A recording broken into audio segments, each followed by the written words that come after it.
we've made a video from start to finish that will really show you guys how to make the best Collard Valley biscuit ever.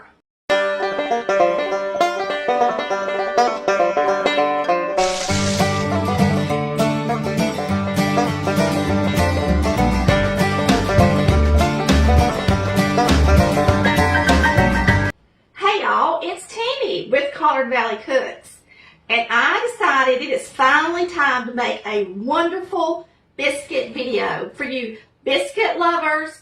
We're going to use self-rising flour. For those of you who use plain flour, you would have to add your baking soda, powder, and salt. But using self-rising flour, I just go ahead and get my 2 cups of flour. Now this flour is pretty lumpy. For some reason, it just probably wasn't stored in a great place.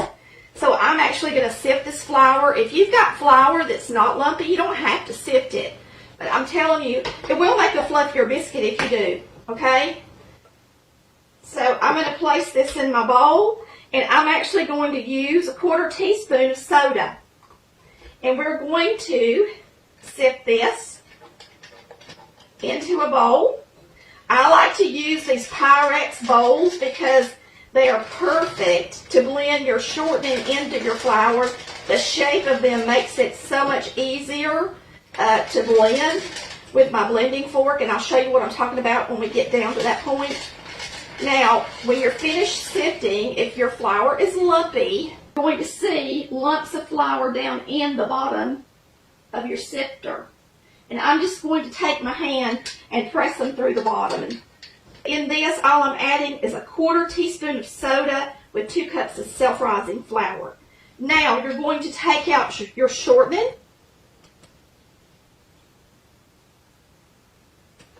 And you're going to use a 1/4 cup is all you're going to use. You're going to place it in the bowl. And then you're going to use what we call a blending fork. It's wonderful.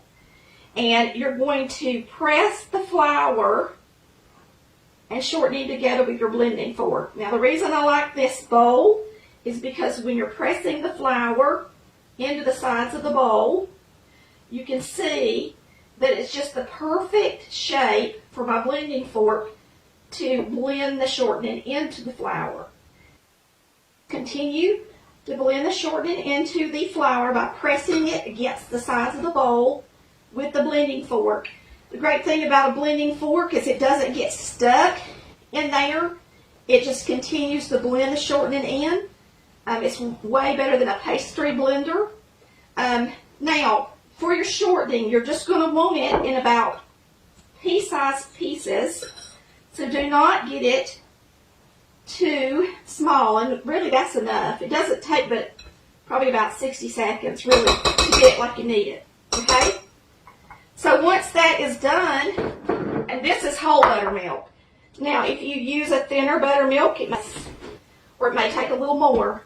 You just have to use your judgment. But I put it in. Now, I usually leave a little bit in the bottom just in case. Then I take my blending fork and I blend the milk into the flour with the blending fork. Now, all you want it to do is be just enough to wet all of the flour to make it stick to the dough. And you can see that right here that I've still got a little flour in the bottom. So you're just going to add the liquid until it's perfect. So even if I give you a recipe like in our Collard Valley Cooks recipe book, you should still follow this step when you're making dumplings or biscuits or anything. Now you can see, mainly because the different liquids are different consistencies. Now you can see it's all stuck together. It looks great. So now we're going to lightly flour our surface.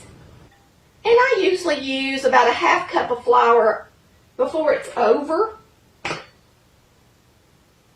And we're going to flour the surface. Okay, once you flour the surface, you can take your dough, put it out on top of your floured surface. And your bowl should look about like that. And we're going to dust it on the top with some flour.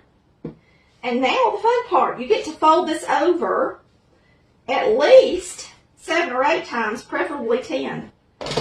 Okay? So there's 3, 4, 5. Whew. And you just kind of lightly flour as you go if you need to, if it sticks to your hands. That's 6 and 7. That's 8 or 9, you may as well say. And that's about right, y'all. So we're just going to fold it over and start cutting them out. You're going to press it down about a 1/2 inch and use your biscuit cutter.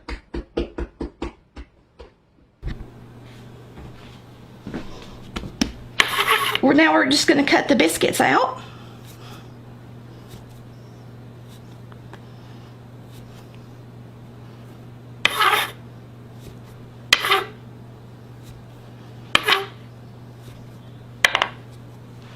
Set them aside because we're preheating our skillet, so we're going to put them all in there at one time.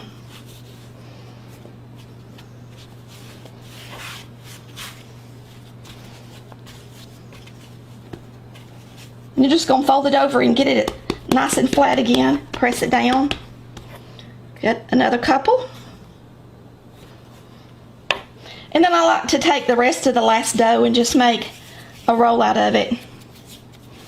And you can do that by pressing your thumb underneath like that, then turning. I'm going to show you again.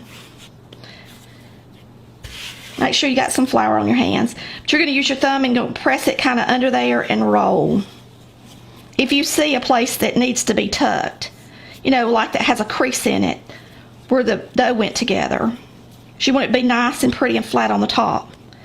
See how pretty that is? And this is such light and fluffy dough because we did sift it. These are going to be beautiful biscuits.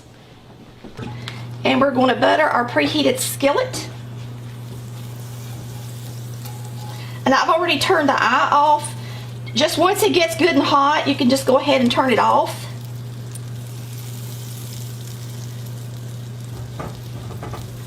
And make sure you go up the sides. Make sure you get the sides because the biscuits are going to rise and stick to the sides if you don't.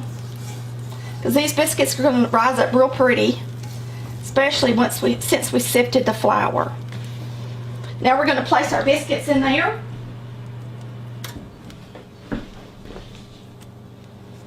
And sometimes you may have a few extra, and if you do, you can freeze them and have them on a rainy day.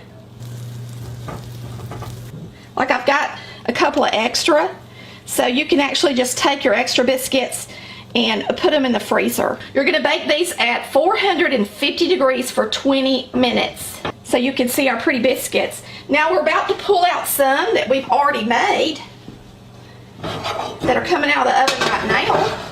And when they come out, they're going to look like this. So I'm going to show y'all one. Woo, it's hot. It's nice and tall and fluffy. Nice and brown on the bottom. And if you don't like them this brown on the bottom, you can just not preheat your skillet. But I like to preheat the skillet because I'm for sure going to get my biscuits done that way.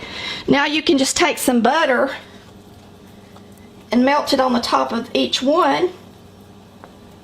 And I'm going to show you how beautiful these are. We're going to have it with some We Grew Up Eating Golden Eagle table syrup. Okay, we're going to taste these biscuits. This is one of my favorite ways to eat one. And that is using Golden Eagle table syrup with some butter. So, let's get a biscuit ready. We're going to put it on the plate. Open it up.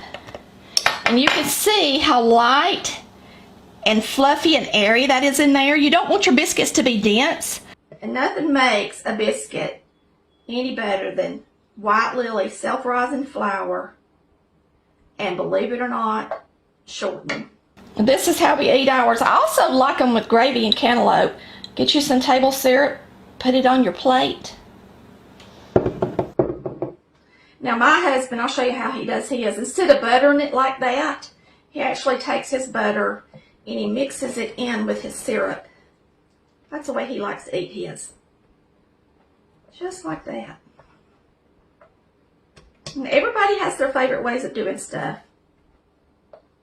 We've made a video from start to finish that will really show you guys how to make the best Collard Valley biscuit ever.